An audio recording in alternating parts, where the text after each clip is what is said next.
उमेदवार आता दादा सक्षम आहेत. कारण आता लाडक्या बहिणीची योजना असेल किंवा गावात काही कामं असेल किंवा इतर भाजपच्या योजना असेल, चांगल्यापूर्वी 1-2-3 वर्ष कुठल्याही पदावर नसताना चांगल्या प्रकारे त्यांनी राबविल्यात आणि जनतेच्या सुखदुःखात ते कायमस्वरूपी सहभागी असतात. विरोधक म्हणतात की लाडक्या बहिणीचे 1500 रुपये दिले आणि महागाई केली. नाही गॅस 1000 रुपयाला केला आहे, 1500 रुपये कुठे पुरतील असं विचारतील की नाही? विरोधक असा प्रचार करला. अहो विरोधक बोलतच राहणार. आता ह्याच्या अगोदर मला सांगा, या काँग्रेसच्या काळात सगळं पैसे आमदार खासदारच्या बाकीच्या ह्यांच्यावर जमा होत होतं आणि ते कुणाला ठराविक लोकांनीच मिळत होतं. पण आता तिकडनं जर खटका दाबला तर शेतकऱ्याच्या नावावर रुपये पडला तर त्याच्या नावावर रुपये येतो आहे.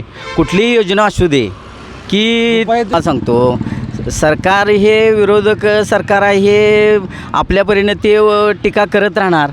पण चांगल्या प्रकारे आत्तापर्यंत जे मोदी सरकारच्या काळात जे काम व्हायला आलं आहे ते आत्तापर्यंत कोणी आपला देश कुठल्या पातळीवर होता आणि कुठल्या पातळीला मोदी सरकारने नेऊन ठेवला आहे.